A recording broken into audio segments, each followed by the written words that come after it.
retirement age to 69, convert Medicare to a system that would raise premiums for seniors, slash Medicare's authority to negotiate lower prescription drug costs, repeal the president's $35 cap on insulin, and get rid of the $2,000 out-of-pocket cap in the Inflation Reduction Act. Their plan would hurt our seniors, raise costs for families, and take us backward.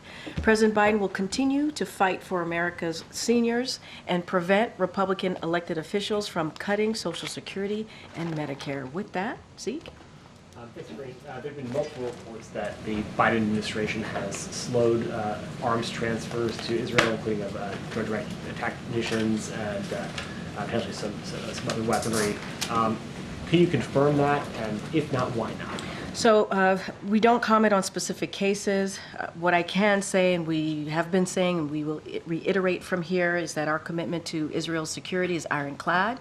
I know my colleague from NSC was asked the same question a couple times from your colleagues, and we just don't have anything to say beyond what I just laid out. So it's fair to say then you're trying to send a message to the Israelis in private, but you don't want to make that from here? What I will say is our commitment to Israel's security is ironclad. I'm not going to speak to every case. And then in terms of the operation that we saw in Rafah over the last 24 hours, does the president believe that that is within the bounds, that doesn't cross his red line that he set for an invasion of Rafah? So I'm going to be careful about red lines here. I know the National Security Advisor, Jake Sullivan, when he was here a couple weeks ago, had a back and forth with you all about red lines. So we're not going to get into that. What I will say is the Israeli government has spoken to this.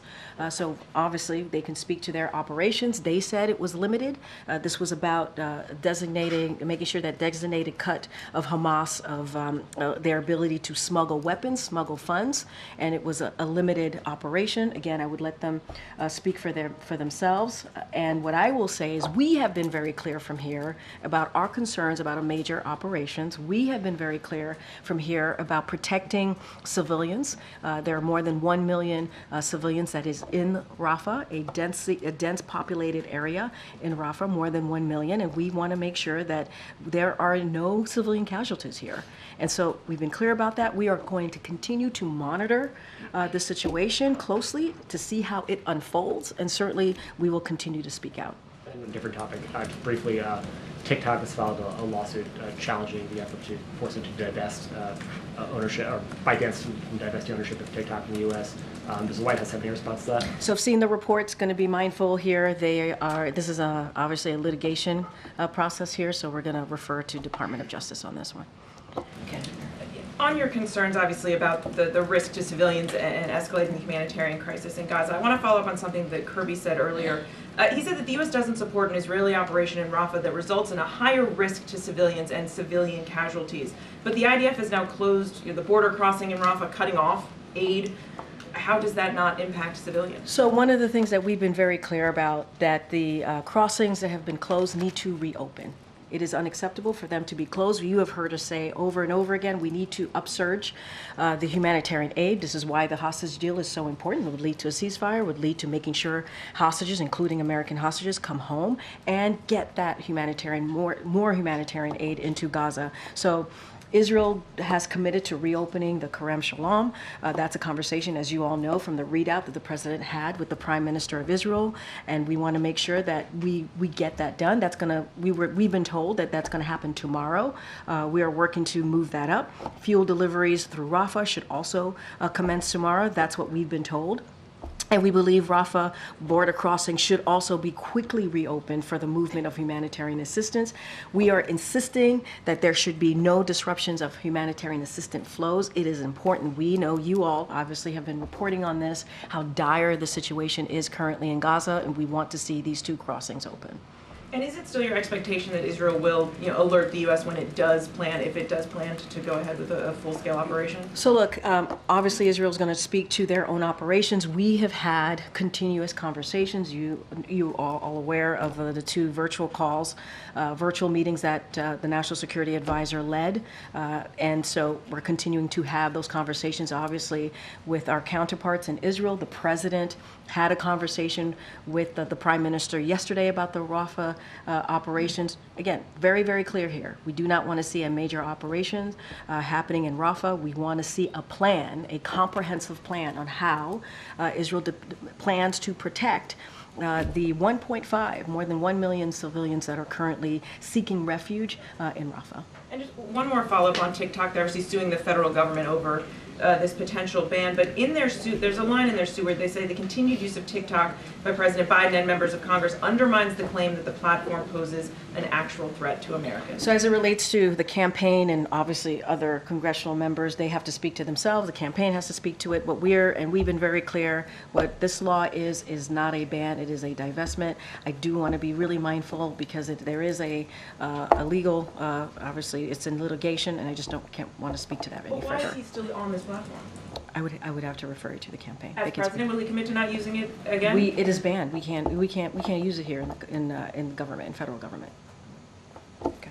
The president gave a speech on anti-Semitism today to mark Jewish Holocaust Remembrance Day. Are there any plans for him to give similar remarks either about the plight of Palestinian civilians or about Islamophobia and anti-Arab statements and violence? So just want to, obviously today was a very important day, and many presidents have spoken on the Hill on this day and delivered remarks about remembering the millions lost in the Holocaust and reaffirming our commitment as a nation never again. This is not the first president to have done so, and the president wanted to meet that moment. And what we have seen as well in the past several months, as you all know, is the rise of anti-Semitism here. And we have been very clear to call that out. That is hate speech. We're going to continue to do so. And, you've heard the president address the war and address the suffering that we're seeing in Gaza. You've heard him address that many times. And this also speaks to how important the hostage deal is.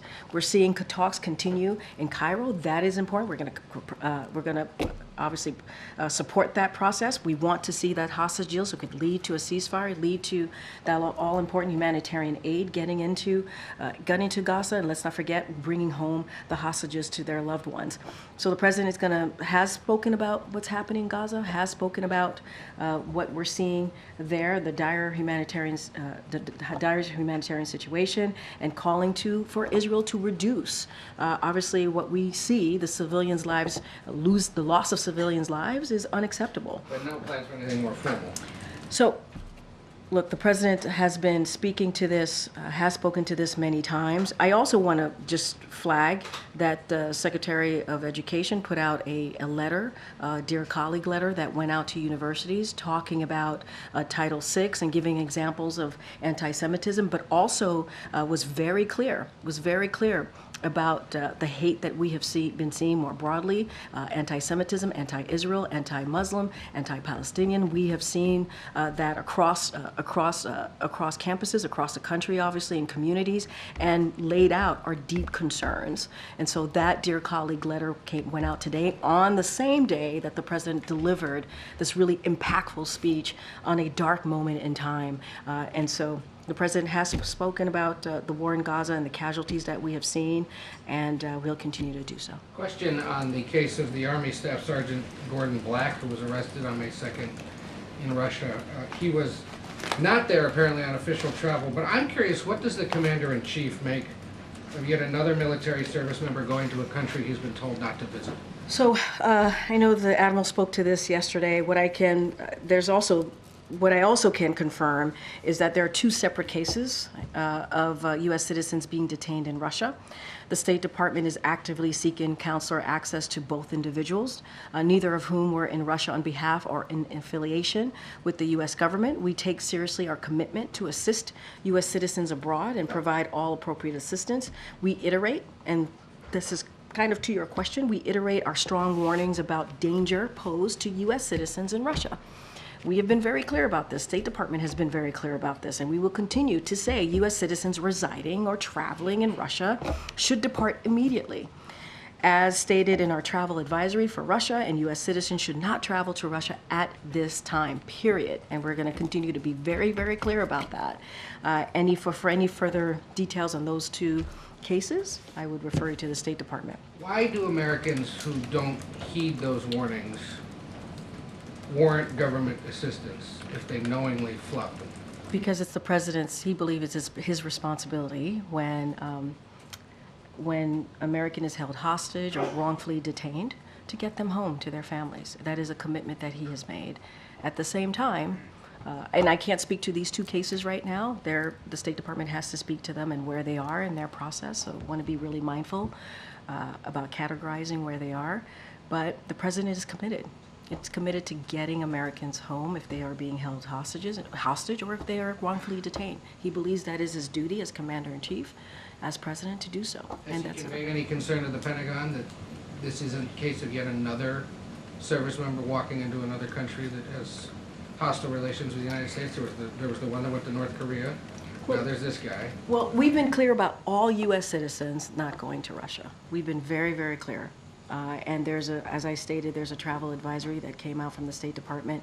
So this is all citizens, all U.S. citizens. I don't, not going to get into private conversations from here, but obviously we are concerned, and the State Department is actively working this. And one other, how is the president himself personally learning details, if any, about the trial of his predecessor? Well, as you know, the president, speaking just looking at today, the president delivered a really impactful, important, meaningful speech on a. I get how he feels his schedule, but how is he learning about the case himself? Jeez, Ed, give me a second, give me a moment to warm up. Get to your question. So look, the president had a really important day. You just saw him there was a pool spray, saw him interact with the Romanian president. That was important. You saw him deliver a really important, impactful speech on a day that we talk about never again, on a dark time in our history, not just here, obviously, our history more globally of what we saw happen to a community, millions of people. And so, look, the president is really busy. Obviously, he probably catches up during the day, like many of us here. But look, the president's going to focus on the American people. That's his focus. We're going to go. Sense of when he's on the Peloton in the morning, if he's watching the news, or if at night when he's done, he's going home and watching highlights. Yeah, all I can say is the president consumes the news. He pays attention to the news. I cannot speak to the current situation that is happening, that many of you all are covering right now at this moment of the former president. Can't speak to that. But the president's been, you could admit to this, right? He's had a busy day. He's been very much focused on what's going on in the world. Okay.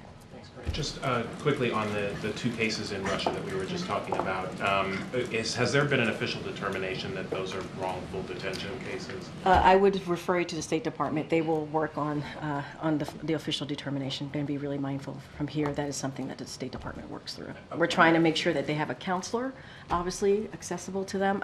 They could speak more to this. Okay. And then there was an independent investigation of the FDIC that found widespread sexual harassment and other misconduct. Does the White House still have confidence in the leadership of that organization? So obviously I would refer you to the FDIC for details on this. It's an independent agency. As you know, the president, of course, expects the administration to reflect the values of decency and integrity and to protect the rights and dignity of employees. My understanding is that the FDIC chairman spoke to this. He apologized and has committed to the recommendations that have been provided by the independent report and going to further fix the longstanding issues, obviously, that are in the report, but don't have anything beyond that. He apologized, and so we're referring to that. And then lastly, is the White House committed to not withholding weapons assistance from Israel that's needed for its self-defense? What we are committed to is Israel's security, that is Ironclad, and don't have anything beyond that. Obviously, we're going to, look at all options that we have, continue to have conversations with Israel and our counterparts, but our commitment to Israel is Ironclad, as far as there is Israel's security. On the hostage deal, is the White House's view that in the first phase, all hostages who are released should be alive? I'm not going to get into details. As you know, There are talks happening in Cairo that is incredibly important, and we want to support those talks. And so don't want to get into details from here. One thing that I can say is that from our assessments, it looks like the two sides should be able to come to a deal here, or at least close the gaps to get to a deal. That's our assessment. I'm not going to get into details or specifics.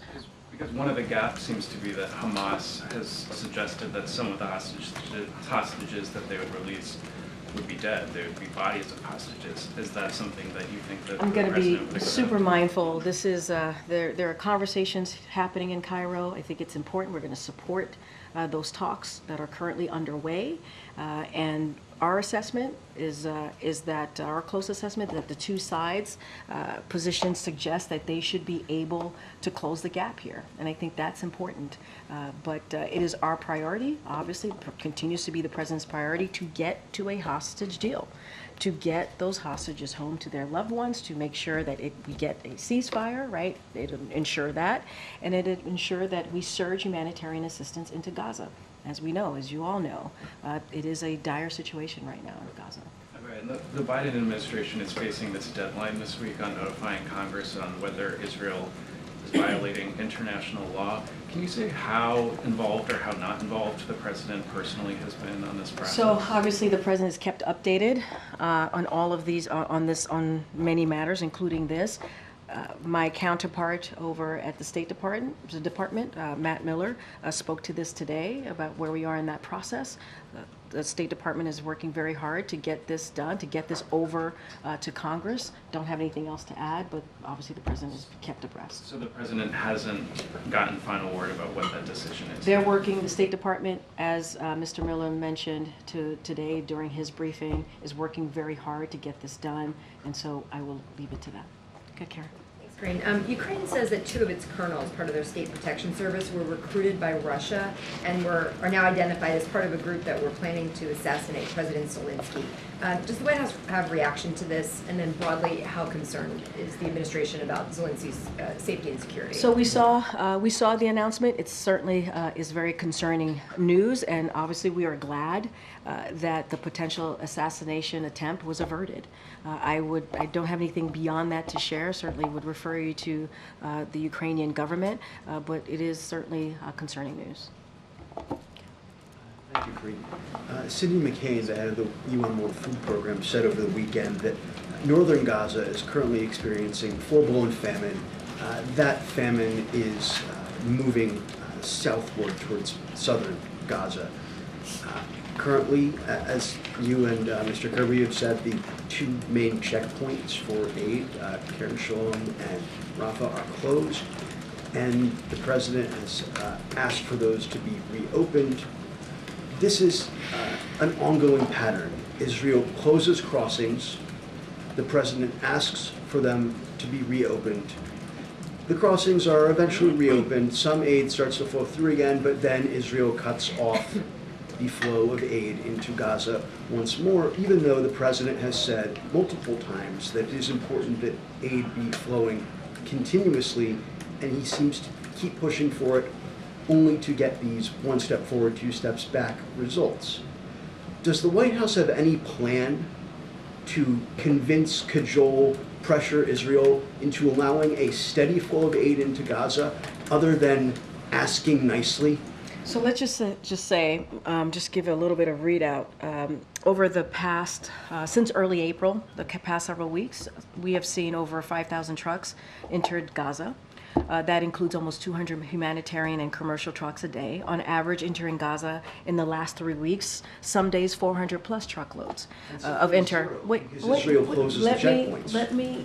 It is important to let the American people know that we have seen an uptick here, and it is important. There are other crossings. These are not the only 2. But to your point, it is unacceptable that these 2 crossings are closed, which is why the president called the prime minister directly yesterday to ask and to say that the Shalom crossing should be open. I have said at the top, to answering one of your colleagues' questions, that we expect the crossing, the Kerem Shalom crossing, to be open tomorrow, including Rafah.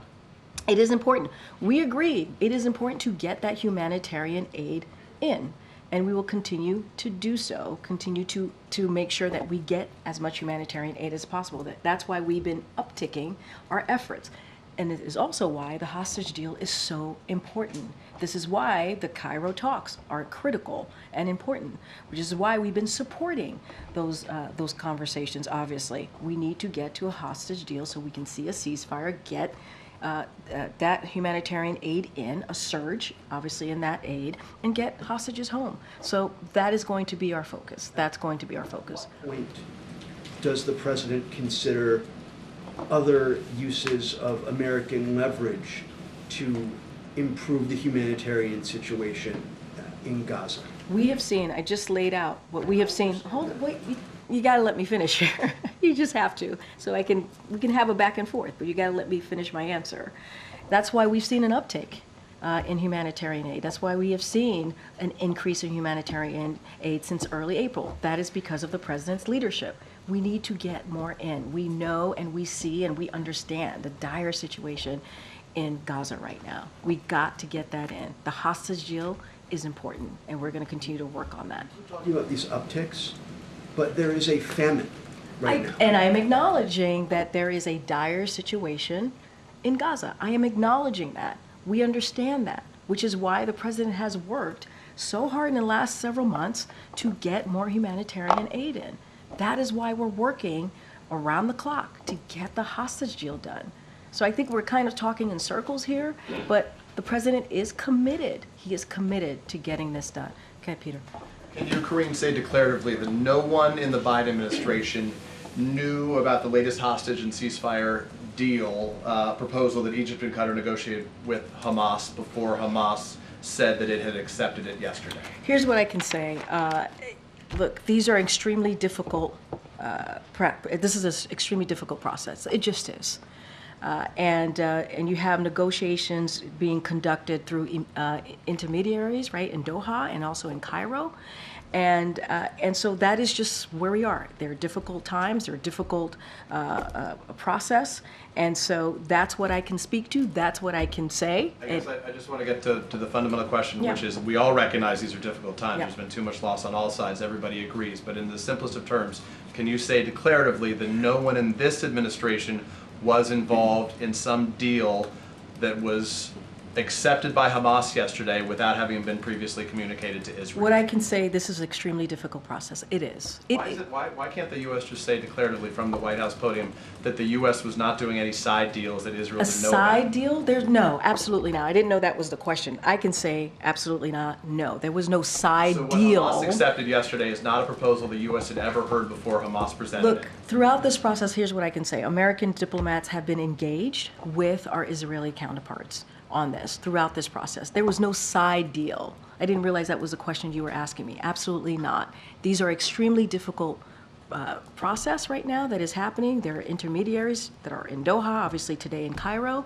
and so it is not an easy process. Is there a side deal to your question? Use the word side deal because that is a no. But so let me ask you in the clearest of terms, there was no one in the administration that was involved in conversations with Egypt and Qatar and Hamas about any proposal that Hamas accepted yesterday? No. Okay. Let me ask you, the president's going to go to a bunch of different campuses in the near future. He has a series of commencement addresses. Other members of the administration will surely do the same. We heard about the president's views of anti-Semitism and hate speech on campus. Would the president welcome peaceful protests during those commencement ceremonies as we've seen elsewhere? But you see the president do this all the time. It doesn't matter where he is, where he's speaking. It doesn't matter if it's a commencement. It doesn't matter if it's one of his events. He welcomes peaceful protests. And you actually have seen the president engage in that process. So if people raise Palestinian flags, as we've seen at the University of Michigan elsewhere, he would welcome that when he's speaking. The president has said two things, right? And I have said two things. We understand how deeply painful this moment is for many, many communities here in this country, for many Americans. We understand that. And we also understand that all Americans have the right to peacefully protest. And we accept that right, and we understand that right. It is part of who we are in this country. It's part of our freedoms, right? It's part of our democracy. And so we understand every American has their right to peacefully protest. Okay. Karine, the Romanian president wants to run NATO. Do you know if that issue is coming up at all? You know, obviously the president supports the Dutch leader and along with other Western leaders to become the next leader of NATO? So we're going to have a readout later today. Obviously, the meeting is probably still in progress as we're here in the press briefing room. So I'm not going to get ahead of that. They'll do their readout.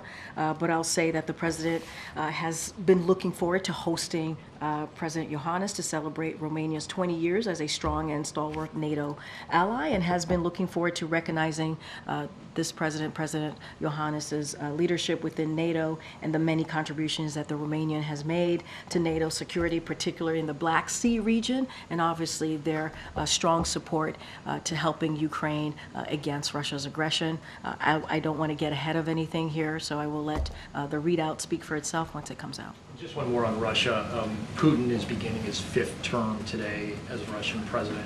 He claimed that Russia does not refuse dialogue with Western states.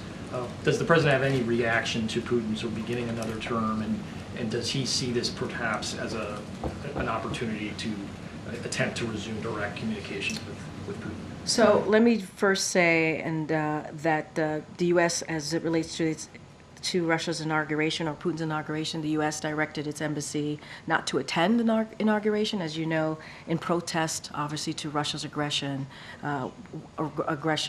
into Ukraine. So, as you also know, under Putin's leadership, Russia launched this brutal and unprovoked war, and Russian authorities have engaged in draconian repression at home as well as aggressive actions abroad. And so I think we've made ourselves very clear here. I just don't have anything to add. Okay, Michael. In light of the president's speech today, does the administration support the Anti-Semitism Awareness Act, which was passed the House last week, and with the president signing? So I've been asked this question a couple times. Look, we appreciate Congress's effort to deal with obviously an issue, not just an issue, but anti-Semitism, which is hate. And we have denounced that over and over again and have called it abhorrent. And so we appreciate that Congress is taking action here. I know there are other efforts, legislative efforts, and so we're going to let that process move forward. But this is a president from, one of the reasons, obviously, he decided to jump into the 2020 election is because what he saw, the anti-Semitic vile that he saw in Charlottesville, wrote about it, decided to jump into the elections back in 2019. And so he has spoken against anti-Semitism throughout his career. He'll continue to do so. We're going to let Congress go through their process. Okay. On the border, southern border and border security, can you give us an update on executive actions that the president is planning? Are you planning a rollout of those actions in coming days or weeks? Don't have any announcement on any executive actions. Obviously, we look at all options.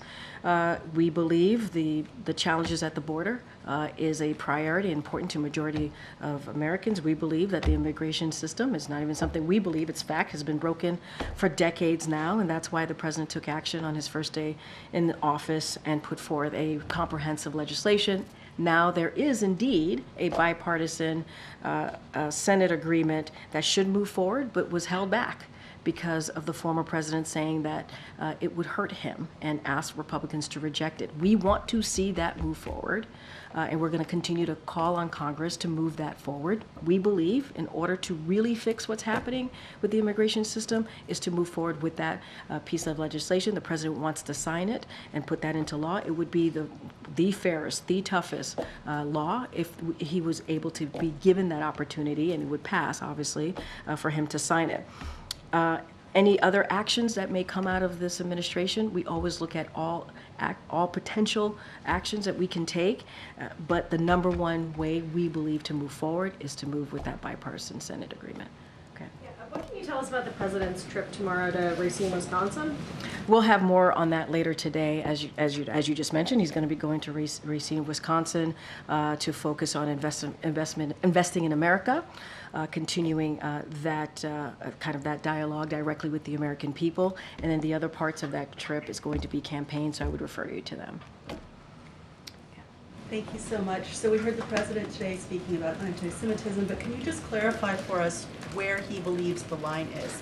Is it anti-Semitic in the president's view to express harsh criticism of the Israeli government or its actions?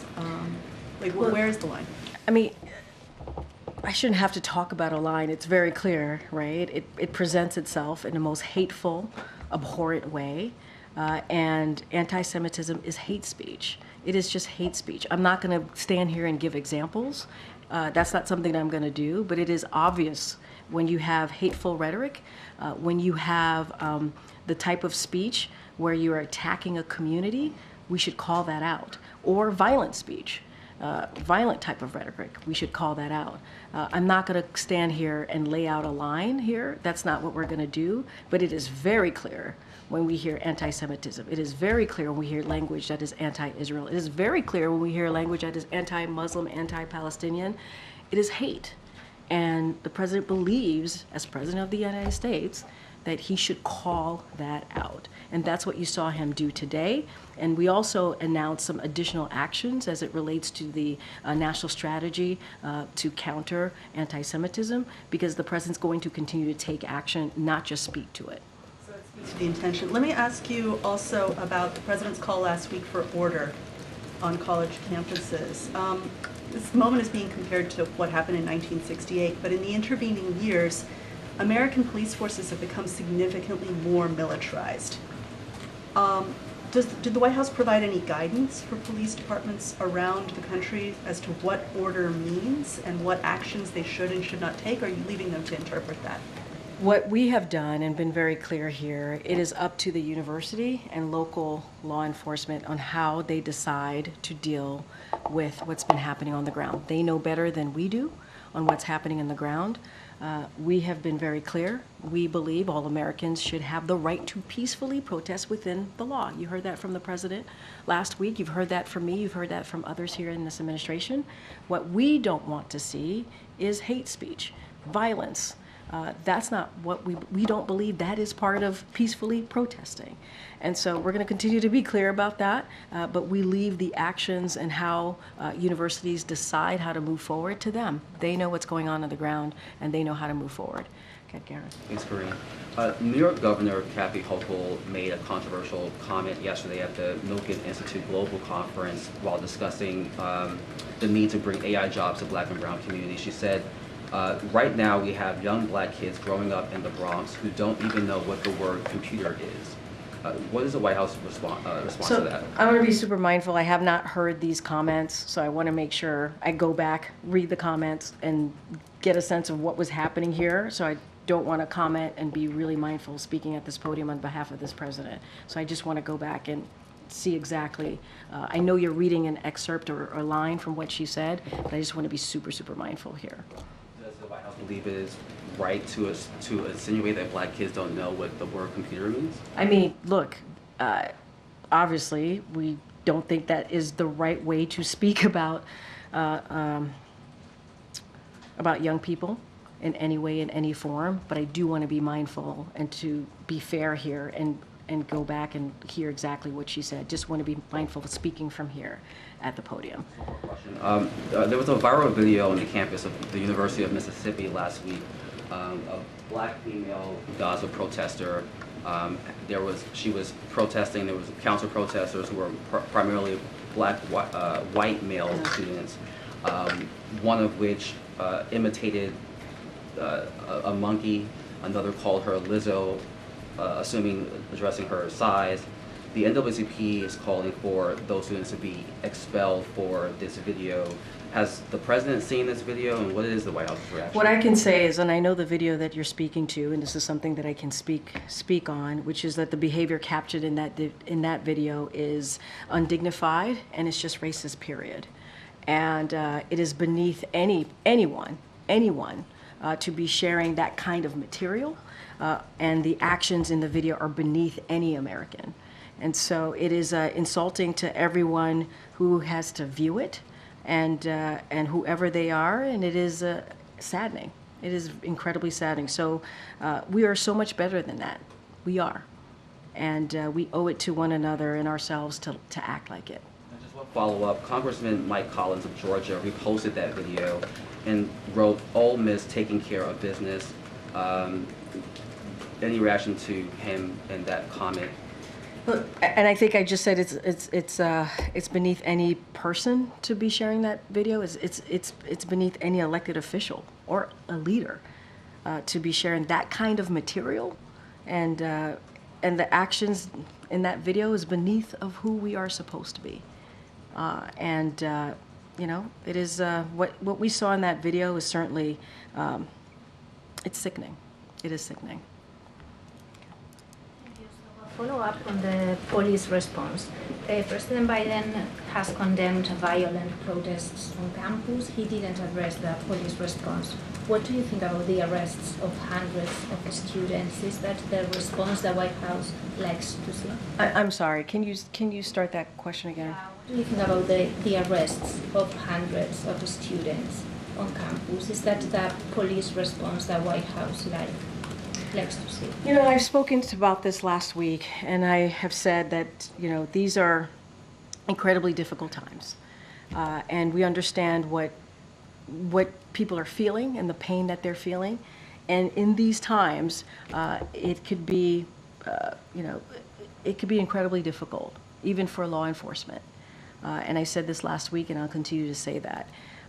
And what I will add is, it is important that all Americans, and I've said this before, have the right to peacefully protest within the law, and it should be their right to peacefully protest. But when someone is unlawfully taking over a building or vandalizing, that is not peacefully protesting. That is just not what peacefully protesting looks like. And so we will call that out. I'm not going to speak to arrest. That is something that local authorities can speak to directly. Can't speak to that, but we will continue to reiterate the fact that all Americans have the right to peacefully protest within the law. Go ahead, Aria. Thank you so much. In his remarks this morning, the President mentioned Jewish students having been attacked, harassed, and blocked.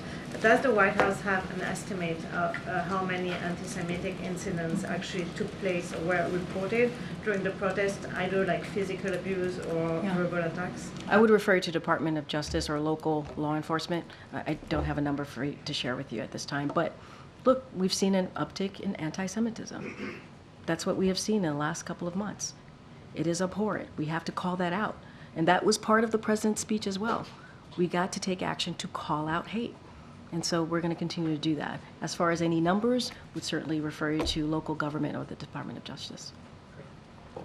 Go, Jackie. Thank you, Karine. Hearing all of your answers on the responsibility to call out anti-Semitism, when does it become the president's responsibility or the administration's responsibility to call on some of these local governments? Because this DC situation at GW, obviously we talked yesterday about how GW asked for police to intervene, they ignored it, that call's been escalated up to the mayor, it's still been unanswered. The president said today that, you know, hate speech, acts of violence, vandalism against the law. Yeah. And you have an encampment that we could literally walk to from here where you had protesters who the university has said may not even be affiliated with the school, carrying out a mock trial, calling for beheadings of school leadership. So at what point is it the responsibility of the federal government to call on some of these local entities to take action? So when it comes to local entities, it is up to them to take whatever action that they deem is necessary. We're talking about colleges, we're talking about universities. It is up to them to decide on. We've been very clear. Wait, that's where we are. We've been very clear on that. When it comes to taking action, you're talking about a president who moved forward with the first ever U.S. national strategy to counter anti-Semitism. He has taken action. We're talking about more than 100 new actions, and then on top of that, when he first announced it back in May of 2023, we took some actions today. And so we're going to, and when we talk about actions, we're talking about the Department of Education, we're talking about Homeland Security, we're talking about a whole of government effort to deal with what we're seeing, this uptick that we're seeing in anti-Semitism. So there are 4 pillars of that. We're going to continue to take actions on this. We're going to continue to work with, I talked about the Department of Education, Secretary Cardona sending out letters to his colleagues. And in that, we have said to them, if there are trainings that they need, if there are assistance that they need, we are willing to work with them. As it relates to law enforcement, that is something that colleges and universities and local government have to decide on. But we've put forward something that no other president has ever done. because we see what is happening with anti-Semitism. We see that it is something that this president needs to speak to and act on, and we've done just that. Just on the messaging around the administration's ironclad commitment to Israel, how can the U.S. have ironclad commitment on one hand and then on another hand slow walk arms sales? I mean, the president said that the supplemental was imperative, and now this. How do you square that? So I'm not going to speak to the second part of your question. I just said in earlier answering to one of your colleagues, not going to speak to cases, and as you just stated in your question, our commitment to Israel's security is indeed ironclad, and we prove that. We prove that in getting that supplemental done. That is going to be incredibly important to Ukraine, to Israel, to making sure humanitarian aid gets into Gaza, gets to Sudan, gets to Haiti and other places across the globe that need that humanitarian aid. All of those things are important. Two things could be true in the sense of having those conversations, tough, direct conversations with our counterparts in Israel, the president having his conversation with his counterpart, obviously the prime minister, and making sure that citizens' lives are protected, and getting that commitment. So two of those things could be true. I'm not going to speak to your question about arms sales. I'm not going to speak to that. I'm not going to speak to cases, but I will continue to commit, and the president's continue to commit, as you heard from him today in his speech, that his commitment to Israel's security is ironclad. If you won't talk to us about it, will you commit that the administration would answer to Congress about this question of the arms sales? Will administration officials answer questions from lawmakers? That's up to Congress to decide on how they want to address any questions that they have with us. I have not seen those requests. What I can tell you is our commitment to Israel's security is ironclad, and we've proved that. We proved that many times over and over since October 7th. All right, guys, thank you, everybody. Thank you.